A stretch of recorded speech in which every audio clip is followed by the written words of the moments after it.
At 9:12 a.m. in a glass-walled boardroom where even whispers felt documented, the CEO delivered the line without lifting his eyes.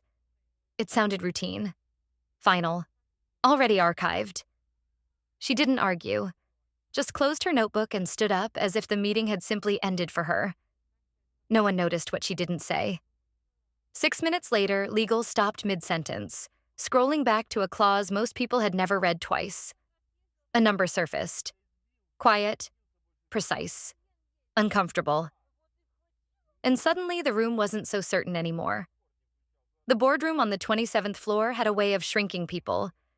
Glass on three sides, skyline stretching like a quiet reminder of scale, and a table so polished it reflected every hesitation.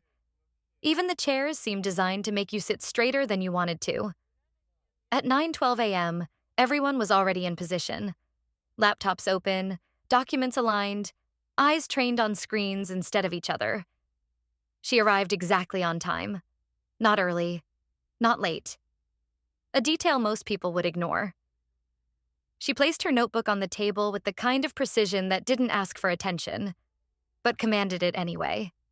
No rush, no noise. Just a quiet presence settling into a seat she had occupied for years, long enough to know where every reflection in the glass came from. Across the table, the CEO didn't look up. He rarely did. His voice cut through the room without force, almost casually, like a decision already made somewhere else. "We're firing you. I'm not looking." A few people shifted in their chairs, not dramatically, just enough to register that something irreversible had been said. The HR director glanced at her screen as if confirmation might appear there. The VP leaned back slightly, arms crossed, watching the moment like a scene he had already rehearsed in his head. She didn't react. No sharp inhale, no defensive question, not even a pause long enough to suggest surprise. She simply closed her notebook. The sound was soft, but in that room, it landed like a full stop. Then she stood up, calmly, without urgency, without hesitation. For a second, it felt like she was just stepping out for a call. And that was the first moment something didn't align. Because people who are fired don't move like that. They gather things. They ask questions. They negotiate fragments of dignity in real time. They look for eye contact. Any sign that this might still be reversible. She did none of that. Her phone stayed on the table for a fraction longer than expected. Then she picked it up, glanced at the screen, not to check messages, but almost as if confirming timing, and slipped it into her pocket. Still no words. The CEO continued scrolling. Whatever he was reading seemed more important than the person leaving the room. Or maybe he just wanted it to look that way. The silence stretched, but it wasn't empty. It was structured, intentional, like something waiting to unfold on a delay. She walked toward the door, heels measured, unhurried. The kind of pace that doesn't belong to someone being dismissed, but to someone who has already made their own decision. At the threshold, she paused. Not long enough to turn it into a scene. Just long enough. Her hand rested lightly on the glass door. She didn't look back at the CEO. Instead, her gaze moved across the room, briefly, precisely, like she was taking inventory. Faces, positions, reactions, data. Then she left. The door closed without a sound, and for a moment everything resumed exactly as expected. The VP exhaled through his nose, a faint trace of satisfaction disguised as neutrality. HR adjusted a document. Someone typed faster than necessary, filling the silence with artificial movement. The CEO finally spoke again. Next point. Efficient. Controlled. Clean. But something had shifted. It wasn't visible yet. Not measurable. Not something you could put into a report. More like a small misalignment in a system that had always run smoothly. A fraction of a second off. Easy to ignore. Until it isn't. Because what no one in that room accounted for was that she hadn't said a single word. And in a place where every decision was documented, approved, and signed, Silence wasn't absence. It was a position. And positions, especially the quiet ones, tend to surface later, when the numbers finally catch up. For exactly 3 minutes after she left, the system behaved. Slides advanced. Voices resumed. Someone even made a note about transition efficiency, as if the moment could be compressed into a bullet point and filed away. The CEO spoke in short, controlled sentences. Operational, unemotional, precise. The kind of tone that suggests closure. But the room wasn't closed. It was suspended. At 9:15 a.m., legal joined the call. No announcement. Just a quiet notification in the corner of the screen. Name, title, presence. Counsel rarely attended these meetings live. Their involvement usually came later, after decisions, after documentation, after the narrative had already been shaped. Their role was to validate, not interrupt. Today, they interrupted. Can you scroll back to the governance appendix? The voice said, calm and neutral, almost detached from the tension it introduced. The CFO hesitated for a fraction too long. Which section? A pause. Then, voting rights, section 14. Something subtle changed in the room. Not visible, not dramatic, but precise, like a line being redrawn under existing assumptions. The CFO clicked. Pages moved quickly at first, too quickly until they slowed, then stopped. The appendix opened like a part of the document no one expected to matter today. Columns, percentages, clauses, dry, technical, easy to ignore, until it isn't. Scroll up 2 lines. Counsel added. The cursor obeyed. There it was. Not highlighted, not emphasized, just present, waiting to be noticed. The CFO leaned forward slightly. His posture changed, not by intention, but by instinct. The way it does when information stops being abstract. Is that current? He asked, quieter now. No one answered immediately, because the answer wasn't about data. It was about awareness. Counsel didn't rush. It's active, they said, and it hasn't been amended. Another pause. Longer this time. The CEO finally looked up, for the first time since the meeting started. What exactly are you implying? He asked, tone still controlled, but no longer casual. Counsel didn't raise their voice. They didn't need to. I'm not implying, they said. I'm reading. Silence settled again, but now it had weight, the kind that presses on decisions already made. The CFO cleared his throat. 60%, he said, almost to himself, as if saying the number out loud might reduce its impact. It didn't, because 60% isn't a detail. It's control, and control doesn't disappear just because someone leaves the room. The VP shifted in his chair, arms no longer comfortably crossed. HR stopped typing entirely. Even the air felt different. Denser, more deliberate. The CEO's screen went dark for a second as he adjusted it. A small movement, but telling. Why wasn't this addressed earlier? He asked. No one rushed to answer, because everyone in that room understood the real question. How did we miss this? Counsel broke the silence. It wasn't missed, they said carefully. It just wasn't relevant until now. That sentence didn't resolve anything. It reframed everything. Because relevance in rooms like this isn't about importance. It's about timing. And the timing had just shifted. The CFO scrolled again, slower now, as if each line required confirmation. As if the document itself might change under pressure. It didn't. Clauses don't react. They wait. And Section 14 had been waiting longer than anyone in that room had been paying attention. The CEO leaned back slightly. Not in confidence. In recalibration. Can this be overridden? He asked. A direct question. Finally. Counsel didn't hesitate. No. One word. Clear, Final. Structurally inconvenient. The kind of answer that doesn't leave room for interpretation, only for consequences. Another silence. But this one wasn't uncertain. It was decisive. Because in that moment, the hierarchy in the room didn't collapse. It inverted. And the person who had just walked out without a word was no longer outside the decision. She was the decision.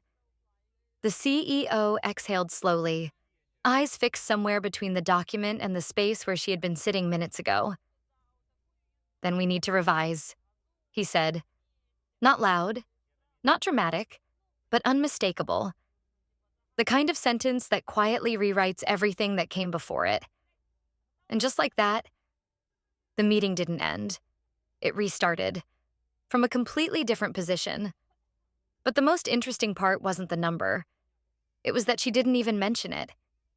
If this moment felt too precise to be accidental, pause here. Because decisions like this don't reverse themselves. Someone positioned it, someone timed it, and someone knew exactly when silence would speak louder than any argument. The next chapter changes the perspective completely. Subscribe and stay with the story, because what happens next will make this look like the easy part.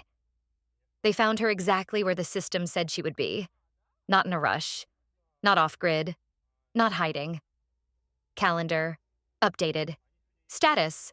Available. Location. Visible. As if nothing had happened. At 9:28 a.m., the message went out.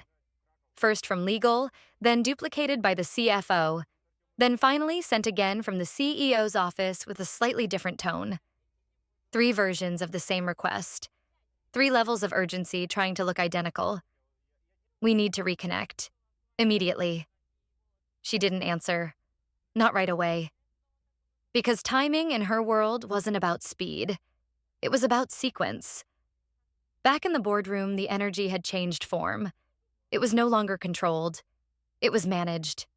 Carefully. Quietly. Like a system trying to stabilize without admitting it had been unstable seconds ago.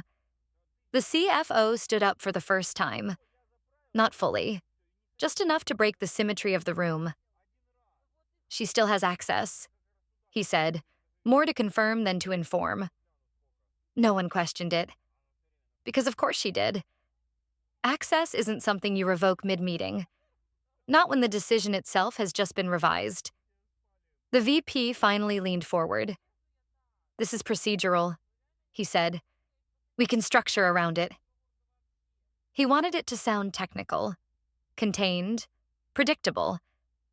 But the word around hung in the air longer than expected. Counsel responded without looking at him. You don't structure around control, they said. You structure with it. Another small correction. Another shift. The CEO's phone vibrated once on the table. He didn't pick it up immediately, but everyone saw the screen light up. A name. Short. Familiar. Hers. He turned the phone over slowly, like the act itself required calibration. Then, finally, he spoke. Put her through. No hesitation this time. The call connected without a ring. Clean. Direct. Go ahead, she said. Her voice didn't fill the room. It anchored it. No background noise, no movement. Just a tone so stable it made everything else sound provisional. The CEO chose his words more carefully now. We're revisiting the decision, he began. There are elements that Section 14 hasn't changed, she said. Not interrupting, correcting, a quiet distinction. The CEO paused, just long enough to register that the conversation wasn't starting from his sentence. It was starting from hers. We're aware, he replied. That's why we're calling. Another silence. But this one wasn't empty. It was evaluative, measured. You moved quickly, she said, without checking alignment. No accusation, no emotion, just a statement placed exactly where it would be hardest to ignore. The VP shifted again. The CFO looked down at the document, even though he already knew what it said. Counsel didn't move at all. Let's focus on resolution, the CEO said, tightening the frame. Of course, she replied. That's why I didn't argue. That line landed differently, because it wasn't defensive. It was strategic. The CEO leaned forward slightly. What do you want? He asked. Direct. Finally. There was no immediate answer. Not because she didn't have one, because she was deciding how much of it to reveal. I want the structure to reflect reality, she said. Careful phrasing. Deliberate. And right now it doesn't. The CFO closed his laptop halfway. Not shut. Just disengaged. The VP looked toward the CEO, waiting for direction that no longer came automatically. Because authority, once questioned by numbers, doesn't respond to instinct. It recalculates. Be specific, the CEO said. A request, not an order. Another shift. On the other end, there was a faint sound. Paper, maybe. Or just the movement of something being aligned. Then, board composition, she said. Decision thresholds. Execution authority. 3 points, clear, structured, not excessive. The kind of list that doesn't invite negotiation. It defines it. Council finally spoke. We can formalize that, they said, but it requires acknowledgement of current control. A careful sentence. Legally precise. Operationally heavy. The CEO didn't respond immediately, because acknowledgement in this context wasn't procedural. It was positional, and positions once stated don't easily revert. She's asking for governance alignment, the CFO added quietly, not translating, confirming. The room went still again, but this time it wasn't confusion. It was clarity, because everyone understood what was being rewritten and what it would cost to resist it. On the call, she didn't push, didn't fill the silence, didn't accelerate. She let it settle. Because in systems like this, pressure doesn't come from noise. It comes from precision. The CEO finally exhaled. Slow, measured. Draft it, he said to counsel. 2 words, but they carried more weight than the sentence that started the morning. Because this time, he was looking. And for the first time since 9:12 a.m., the decision in the room matched the reality outside it. She didn't thank them, didn't confirm, didn't close the loop. She simply said, I'll review. And the line went silent, not disconnected, just complete. Back in the boardroom, no one moved for a second longer than necessary, because what had just happened wasn't a negotiation. It was a recalibration of control, and the person who left without a word had just redefined every word that followed. But the main question in the room was never asked. Why was she so certain it would work today? By 10:03 a.m., the boardroom looked identical.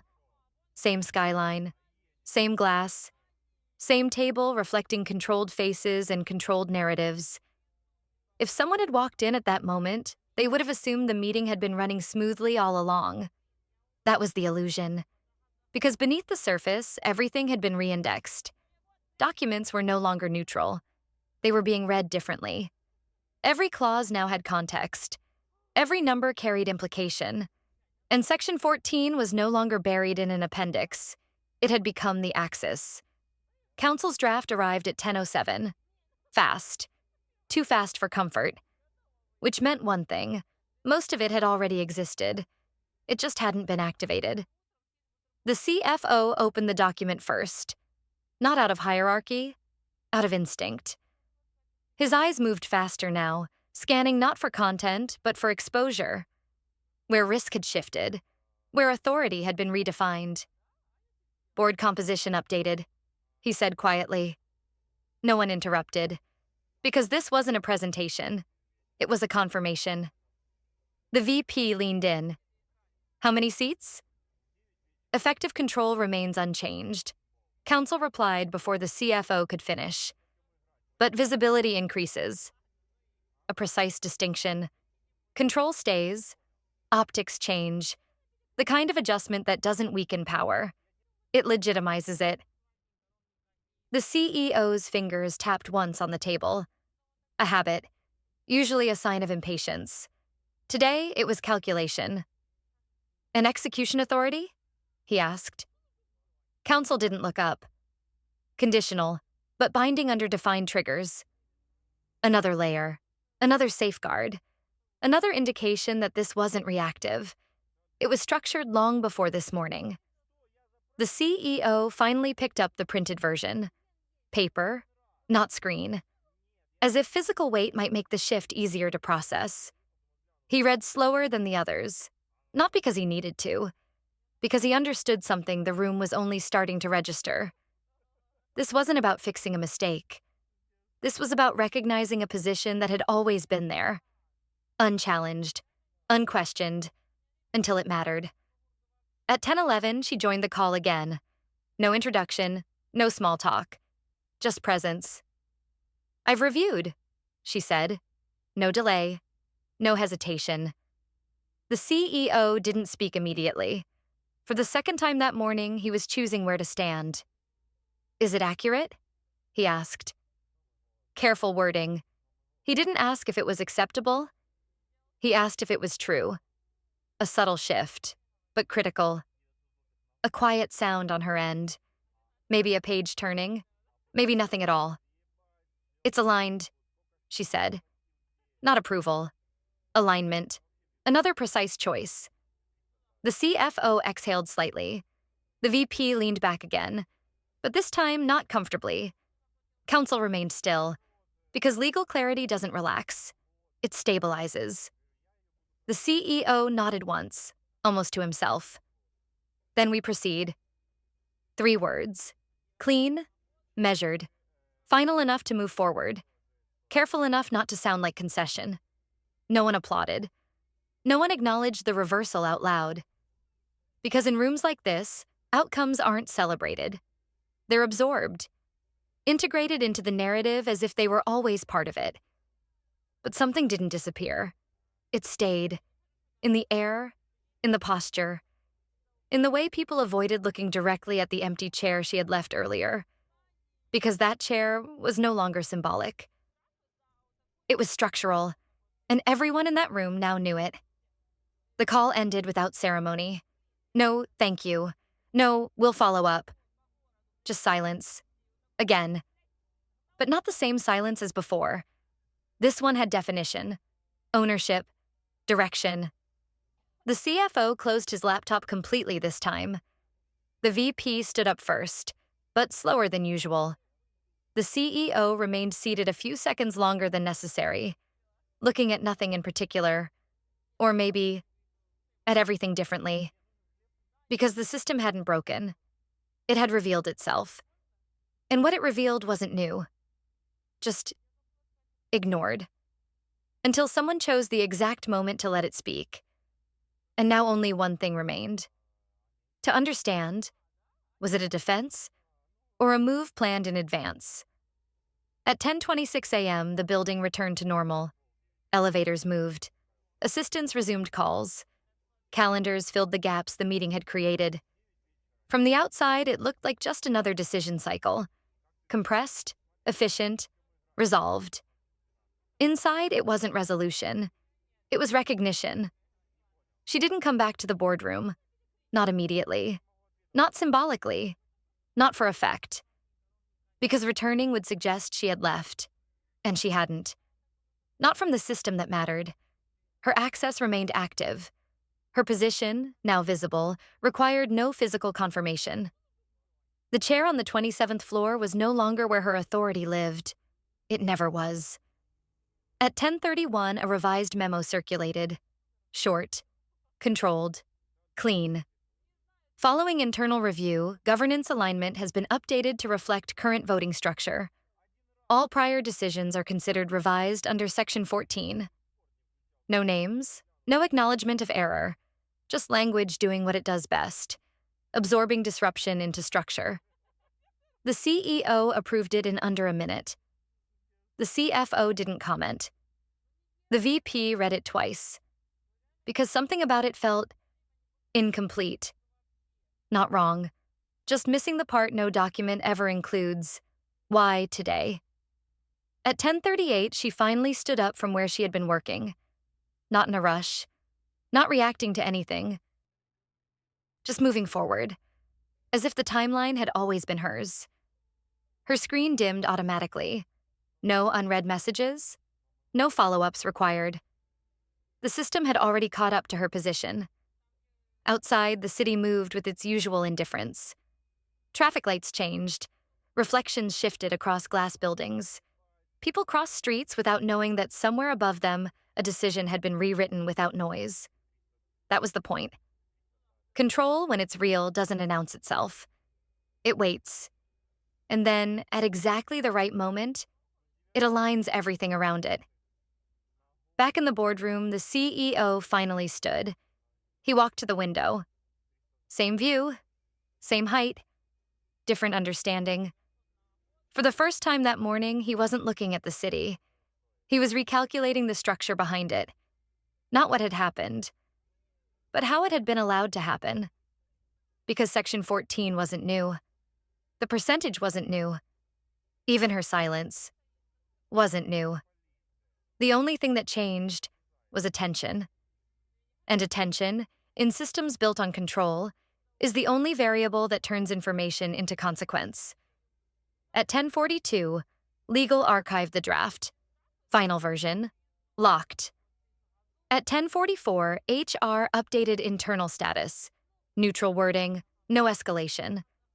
At 10:46, the meeting was officially closed, but the decision had already closed itself minutes earlier. Quietly. Precisely. Exactly the way it was designed to. And somewhere between 9:12 and 9:18 a.m., in a room full of people who believed they were making a final call, the outcome had already been waiting. Not hidden. Not forced. Just unclaimed. Until she chose not to speak. Because sometimes the most decisive move in a room built on words is to remove them entirely. Silence. Not as absence.